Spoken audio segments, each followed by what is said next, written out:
Hello everyone, this is Emma and I will be your host today for the Bright Living Podcast, a podcast where we learn tools and techniques to live a more luminous life. And one of these tools is Ayurveda. Ayurveda is the traditional Hindu system of medicine, which is based on the idea of balance in bodily systems and uses diet, herbal treatment, and yogic breathing. To cover the topic of Ayurveda today, I have as my guest Salila Sukumaran, who is joining us from the Pacific area from near San Francisco in California. She comes from a lineage of Ayurvedic masters from the depth of Kerala. She is both a friend and my mentor. I was her client also, and with her guidance, I was able to feel good again. Salila is an Ayurveda health coach based in Mountain View, California, and through her business, she provides tailored Ayurveda and yoga wellness journeys to India and Bali for immersive experiences. For her work in promoting yoga and Ayurveda, Salila was recognized as an ambassador by Ayush, India's health ministry. She has appeared on London Real TV, is quoted in Washington Post, Mind Body Green, Authority Magazine, and Money Magazine, among others. She comes from an Ayurveda lineage from Kerala, South India, and she shares her knowledge through Ayurveda workshops and webinars. She learned Ayurveda from the elders of her family and enjoys demonstrating how simple rituals can bring profound shifts in overall health. First time that I met Ayurveda, I was in India. It was 2017. I was in a very traditional center. And during my time in that center, for some reason, very mysterious reason, my knee got really swollen. So they sent me to the Ayurvedic doctor and they gave me some pills and an oil treatment for the knee, which I didn't understand how it worked at that time. And the next day, just like by miracle, my knee pain was all gone and my knee was back to health. And for my stay there, I became really interested in everything that was about Ayurveda, and I read everything that came to my hand. Slowly, I understood how body types work, how foods interact with different body types, how we process different energies in our bodies and our lives. And I started to absolutely love Ayurveda. From small things like using coconut oil for sunburns or using heat like ginger and hot pepper to treat something like the accumulation of mucus in the body when I had a cold. I even started to understand why I was gaining weight so easily sometimes and how to reduce body fat, which was my objective at the time, and not just in an aesthetic way, but in a way that also made me feel more energized and made me feel less sluggish and with more vitality in my body. But enough about me. Let's welcome Salila together and enjoy the episode. Hello, everyone. Thank you for being here and welcome, Salila. Thank you so much for being the first guest on the Bright Living Podcast. I am so incredibly honored to have a friend, a mentor, and someone so dear and so close to me. And I'm so much looking forward to learn from you today. How are you doing, Salila? I'm doing great. It's a beautiful, bright morning here in California.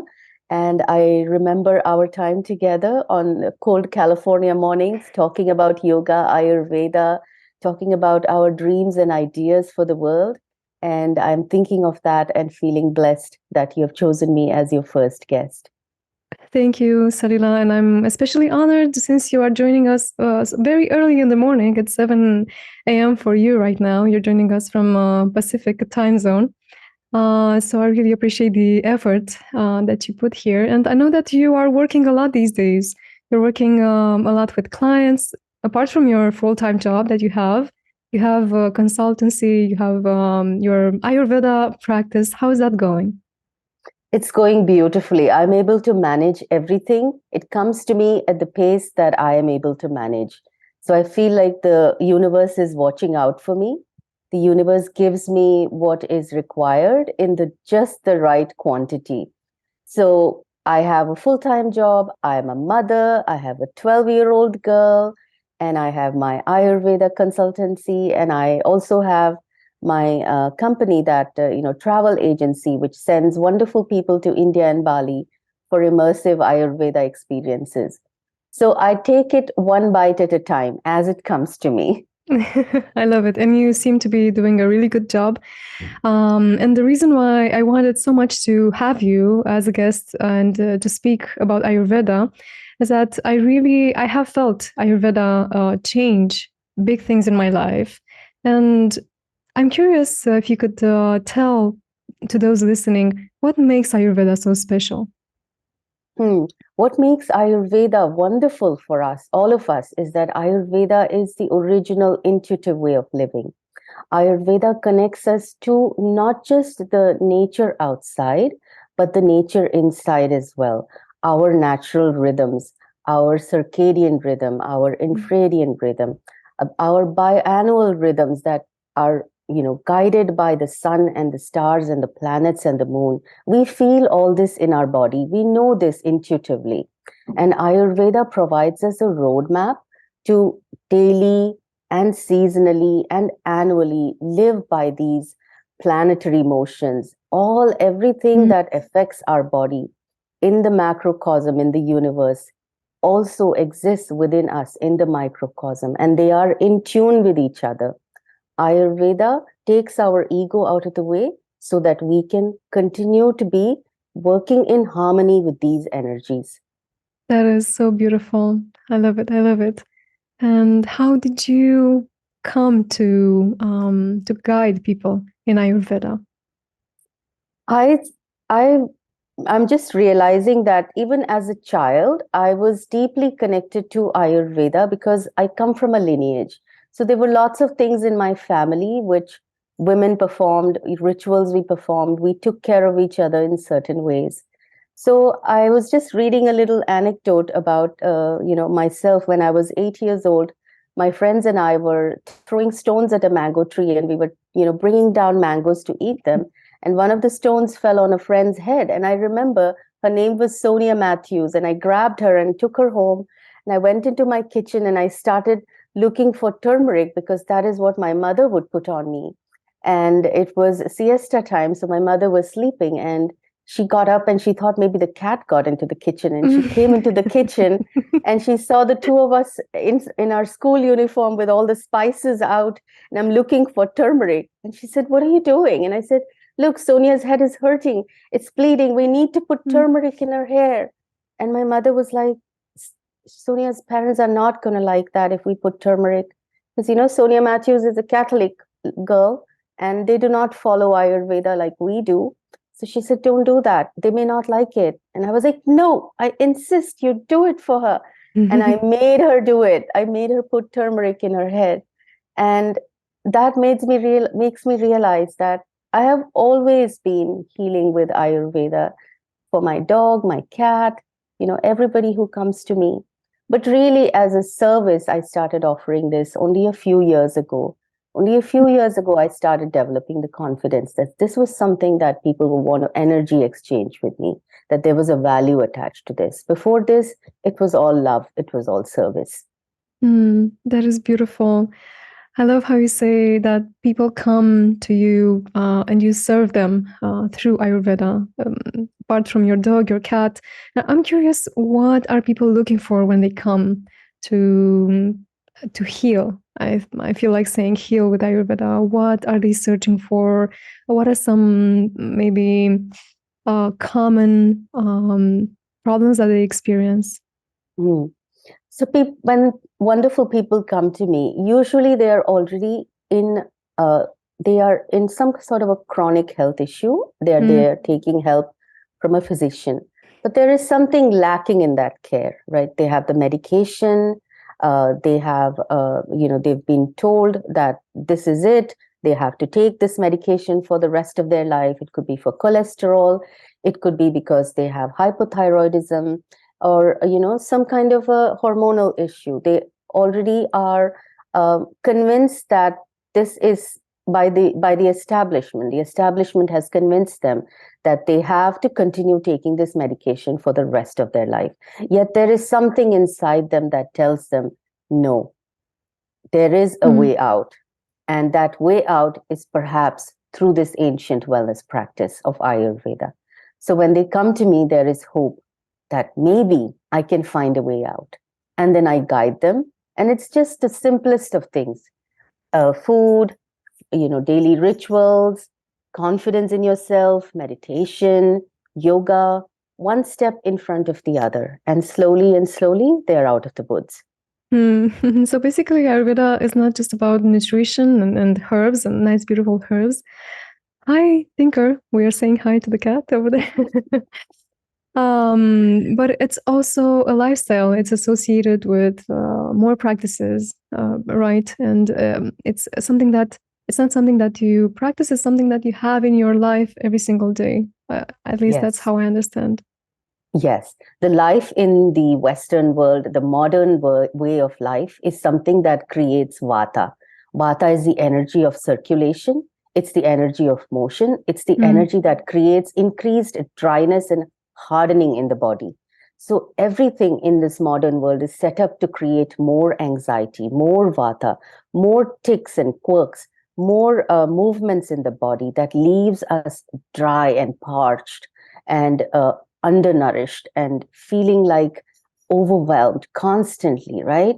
And what Ayurveda provides us is the opposite of staying, of slowing down, of applying sneha, which is the word for love, which is also the word for oil. So when we are applying oils in various parts of our bodies, when we are applying medications with ghee, with other, vegan alternatives to ghee, we are slowing us down, we are calming us down, we are nourishing our body, we are applying the opposite energy of grounding, and that's what creates healing. That's so beautiful. I had no idea that the big motion that we're experiencing right now in the world has the property of Vata. That's really interesting, and I love to be learning from you even right now in this moment. Absolutely. Yeah, when I first came to meet Ayurveda in India through some books, I remember being very fascinated with the doshas and the way that they manifest in people's bodies, right? So could you maybe speak a bit about doshas, what they are, and how do they express as energy in different people, let's say? Yeah. So, we know that there are three main energies in the universe, which is one is the energy of creation, other is the energy of transformation, and third is the energy of sustenance, of building up, right? We know this. There are things that get created, things transform from one shape to another, chemical processes happen, and then things are maintained, structures are built up.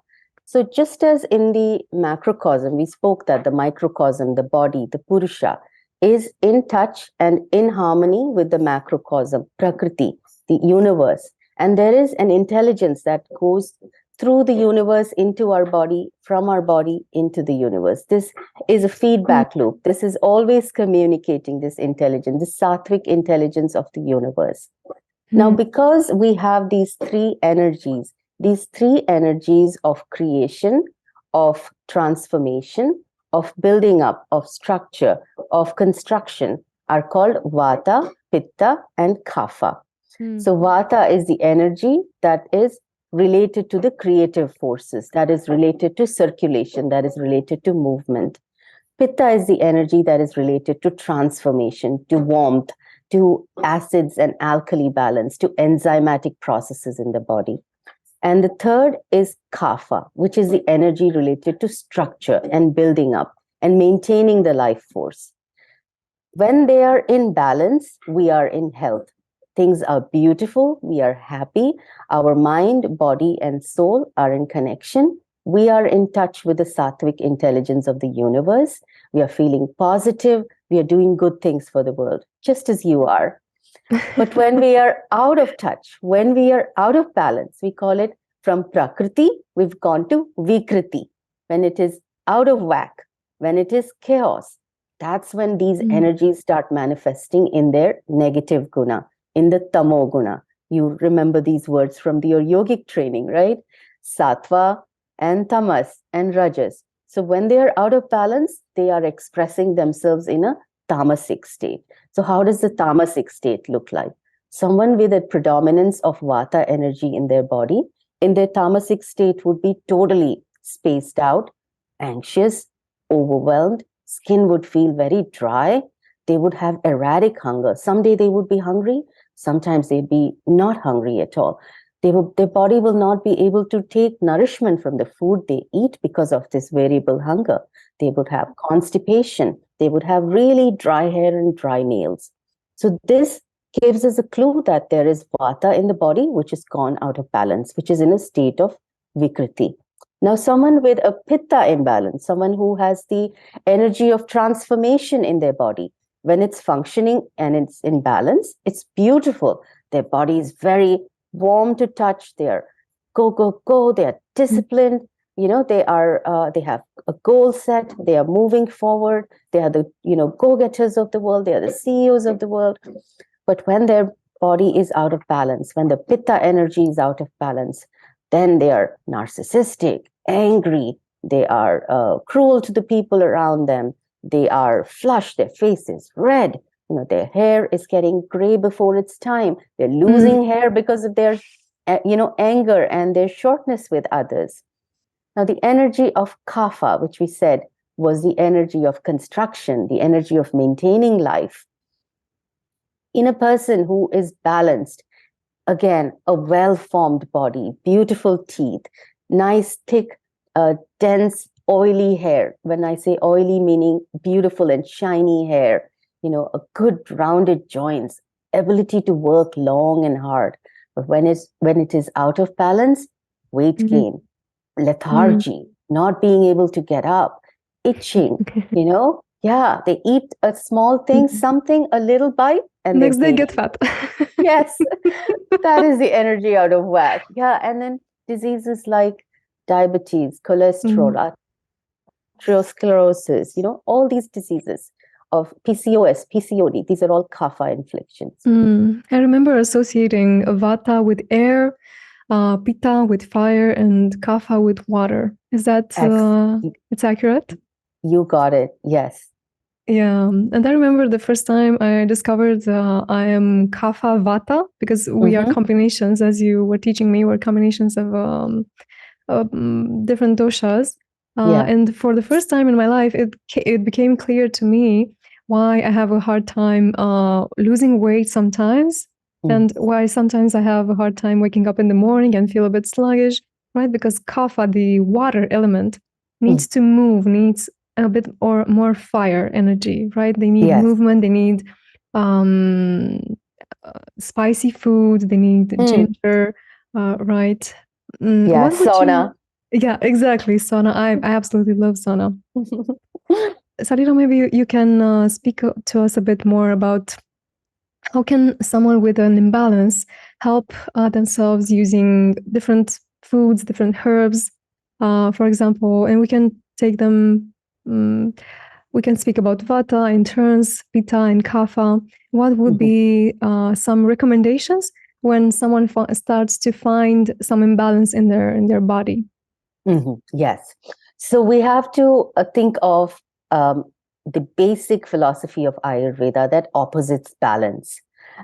Like increases like, and opposites balance. So when we have someone with a Vata imbalance in their body, which means they are feeling anxious, they're feeling dry, they're feeling spaced out, they're feeling disconnected from their body, they are going through an extreme motion, they're walking around the house, listening to 5 YouTube videos and doing 10 things all at once, the Vata is high. How do we bring it down? Because the air element is moving too fast, how do we bring the air element down? We bring it by grounding it with warmth. So grounding it with something warm and liquidy, right? Because that will bring the Vata energy down. So then drinking a warm cup of water. So if you see a friend who, a roommate, a friend, a relative who's just going around the house, making a lot of noise, doing 5 different things and just completely anxious and coming up with all these doomsday scenarios, right? My boyfriend's going to break up, my bank is going to, I'm going to be bankrupt, life is awful. What you do is quietly slip into the kitchen, make a warm cup of nice tea, maybe a chamomile tea, maybe a basil tea, and just hand it to them. And as you watch them sip that tea, you will see them calm down and sit down and relax. Then the other thing that to offer them is also oil. Oiling is a beautiful practice for people who have excessive Vata, which is, applying some oil before you take a bath, and let it stay on your body for about 5 to 10 minutes. I recommend sesame oil for everybody. And then sitting in a warm bathtub. That is very relaxing for a Vata body I type. can absolutely confirm that. Since you recommended that, I still do it to this day. I massage my body with oil and take a bath. And I've even managed to heal a hip joint pain with this treatment. So everyone go and buy that sesame oil. It's absolutely amazing. Yes, I love it myself. It's gotten me through so many scrapes in life, you know. Yeah. And the second energy, like we said, was the Pitta energy, right? So when somebody is feeling upset and cross and angry, their face is flushed, they're hot, right? These are the people who, at the drop of a hat, they'll say something really nasty. Their Pitta energy is out of balance. So what do? We keep them away from the energy of the sun. We bring them in if they are outside in the sun and they're getting hot and bothered. If they're eating some spicy food, we take the spicy food away from them. We give them something sweet, something nourishing, a cup of maybe an herbal tea, a cool, maybe a glass of tall, cool drink, like a tea with a little sweet in it, with a little honey in it, with a little sugar in it. That will bring them down. Ghee is also very good for Pitta people. That will bring the higher Pitta energy down. That will calm them down. Sugar is essential for Pitta people. Sweetness cuts sharpness. So I see a lot of Pitta people saying, oh, we need to cut out sugar from our life. Such a bad idea. You need a little sugar to sweeten you, literally. Now that I think of it, I think I know some people who really get a lot calmer after they eat something sweet, and they go around like, I want something sweet. And you know what, Salila, if I eat something sweet next day, 2 kilos. Right? That's your poor Kapha body. But your Kapha body is the strongest of all bodies. It has the highest energy. You don't look like you are going to make a lot of noise or you're going to move around like a Vata. You are calm, but your energy levels are much higher and you can sustain that energy for a lot longer. And you draw a lot out of your food. If a Vata, Pitta, and a Kapha person sat down and ate the same burger, the Kapha person will derive the most energy from that burger. The Vata person will derive the least energy from that burger. So if somebody like you, a Vata, you said, having trouble of waking up in the morning, we know the Kapha is out of balance, right? You're Kapha, you're having trouble waking up in the morning, you're the energy of water, you're the energy of earth, and you're feeling a little too heavy, dense, grounded. You don't want to move, don't want to leave the house, you don't want to get out of your pajamas. Your friends call you and say, hey, let's go for a hike. You're like, not so. I don't think so, right? And you don't want to move. You love your home. You make your home beautiful. You make it cozy. When you're sad, you come back to your home. You curl up in your blankets because that's where you like to be. When you're feeling too much of that, how do you get yourself out of the rut? Like you said, a warm bath, something nice and spicy, the sun, a sauna, a friend who drags you out, a Pitta friend who brings that element of, a little anger, a little edge. They're like, Pitta come friend. on, chop, to structure your life. Do something. Yes, get some discipline. Exactly. That's how we balance our Kapha. Oh, amazing.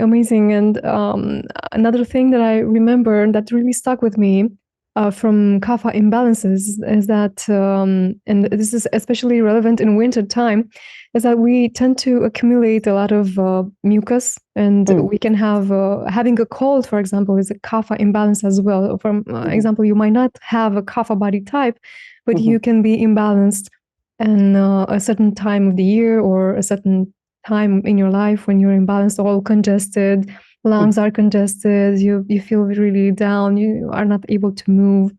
So I love that I've been able to, so I used to get many colds a year, and in India I started to use hot herbs like ginger, cinnamon, turmeric, and I was eating, I remember in yoga school at lunch, I was eating like a really large hot pepper for lunch and eating and crying, eating and crying.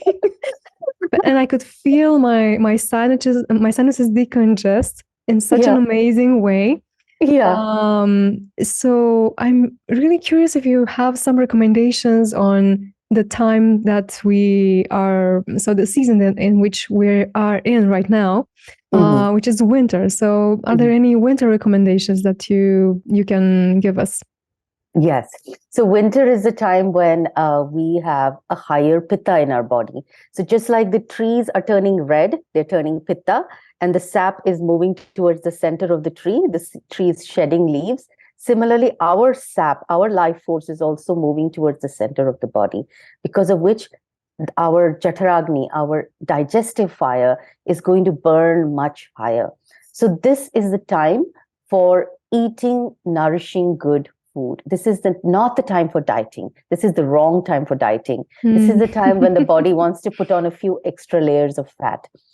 So we have to eat sweet, tart, and spicy foods during this time.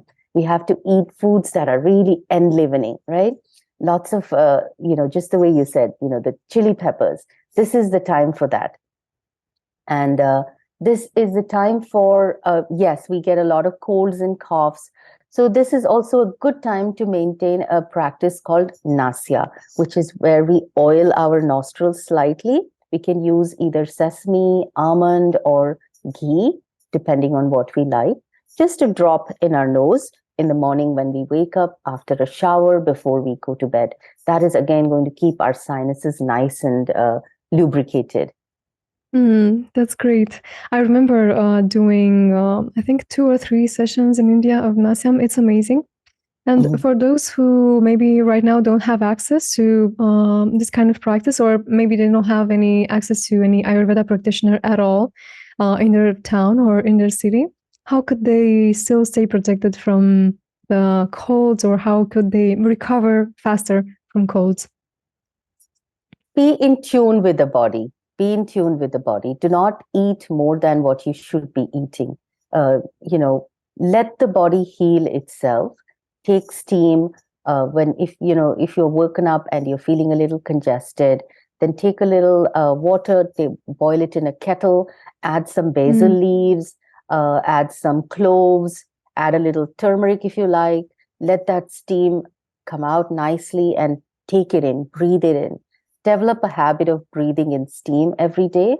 That has been so helpful for me, during the pandemic, and while I faced my own health challenges. That is a mm, beautiful practice. Get lots of sun every day. Get at least 15 minutes of sun every day. That is going to keep us strong.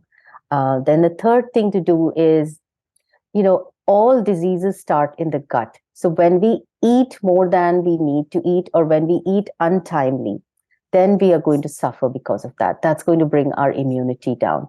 So we have to eat when we feel hungry. And it has to feel like mm, not, when we feel hunger, that is like, oh, this is going to kill me, or I'm going to kill somebody. That mm. means the hunger is not of a good, balanced hunger. It is not sama, it is tikshna. So at Mm. that time, we have to eat foods that are going to stay in our stomach. It'll give our stomach some work to do. So we have to eat heavy foods at that time.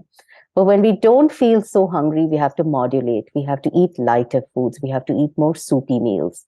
So managing our portions based on our hunger will keep us going through winter strong. I love it. I love it. And I remember also there are very specific things that stuck in my head since I started to study a bit Ayurveda. And one was when you are having a cold, you have to avoid dairy, or at Mhm, least cow dairy, because it creates even more congestion, mhm. creates even more kapha. Yes, Yeah. yes. Dairy, cold foods, stale foods, old foods, food that you stuck in the fridge and reheated, that kind of food. Leftovers.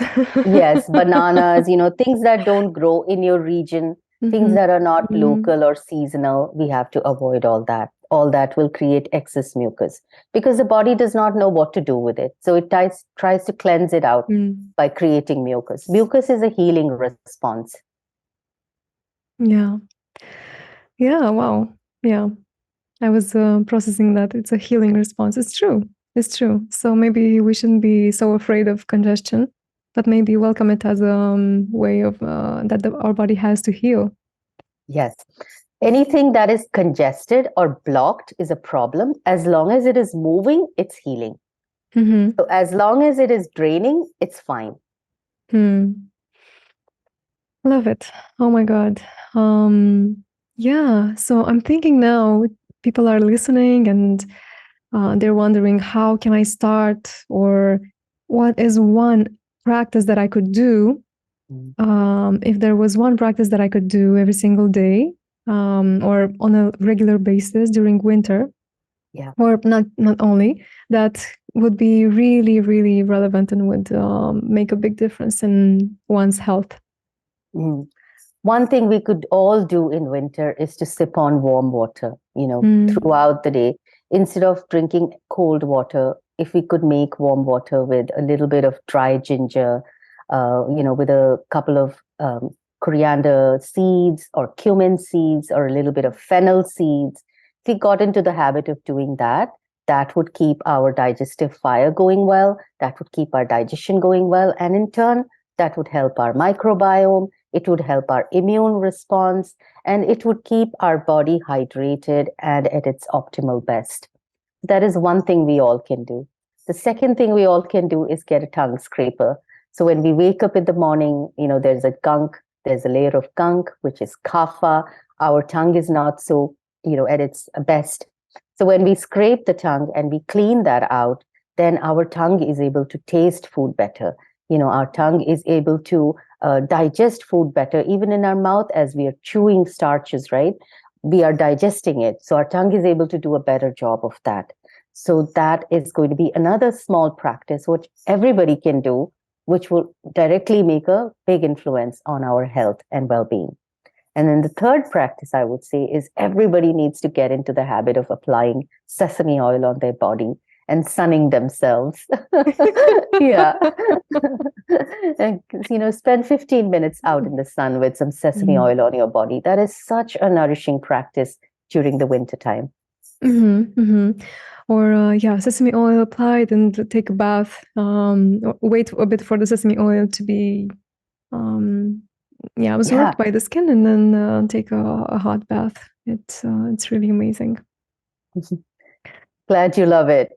Yeah. And what about you, Salila? What is your personal practice of Ayurveda, and how do you feel it's keeping you balanced right now? Right now, my biggest practice is deep breathing. I apart from the abhyangams, apart from the being very careful and mindful about my agni, when is my agni burning bright, how much should I eat, apart from waking up and doing a nasya or scraping my tongue or oil pulling. I have several practices throughout the day that I go reach into my toolkit and use. But right now, what I'm really being mindful about is deep breathing, is just calming myself down. And, I don't know if you know that I've just been through a viral fever.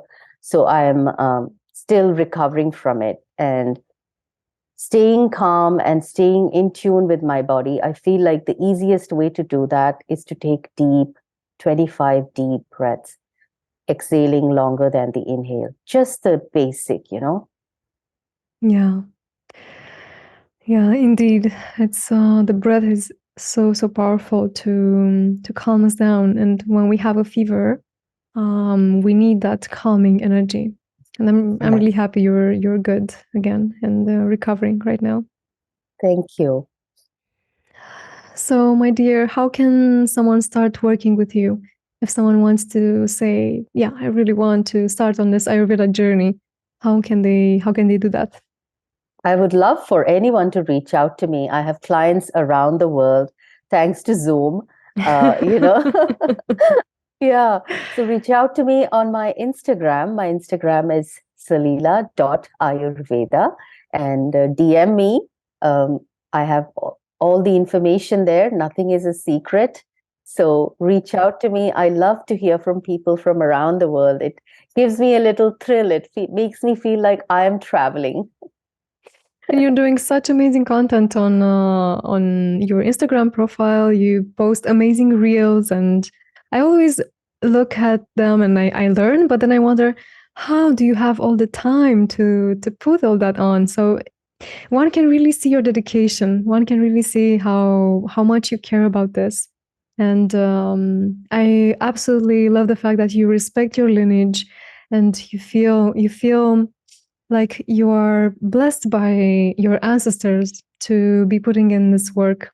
And I feel I, that you're blessing everyone who gets to work with you. I truly, truly feel blessed by my ancestors. My ancestors became very clear and center and very present in my life during the pandemic. When the pandemic hit and we all were in lockdown, um, did a boot camp and I did an ancestral healing, and my grandma became very present in my life. I felt her energy. I still feel her energy, and she was an incredible healer. She put everything on the line for healing others. So what I'm doing is nothing compared to that. So, this is the least I can do, is make a fun reel and, connect with the community. And this is the way also I stay in touch with the people I love, the people of India, the people everywhere who want to learn Ayurveda. It feeds me as well. This is a two-way thing. It's a relationship. It's always like that, and you're doing amazing, Salila. And thank you for all the great work that you put out there. And before we get to the end of this podcast, if there's any thoughts that you would like to leave people with, or one thought. What I always tell people is that connect to your own Ayurveda. Talk to your grandmother. She knows the Ayurveda of your particular region. There is different Ayurveda for everybody. If you don't have a grandma, take an Airbnb in a village. Go stay with a grandma there. Adopt somebody else's grandma. Have a chat. How does she live? Observe her. What has she learned from her parents, her grandparents? Have a conversation. Try to incorporate some of that. Bring some of what you did as a child with your mother into your daily practice, because that is what connects us to our ancestors. And someone in, let's say, Romania may follow a practice in India, but they're not going to feel as connected as the practice that they saw their grandma doing, they saw their mother doing, they saw their aunts doing.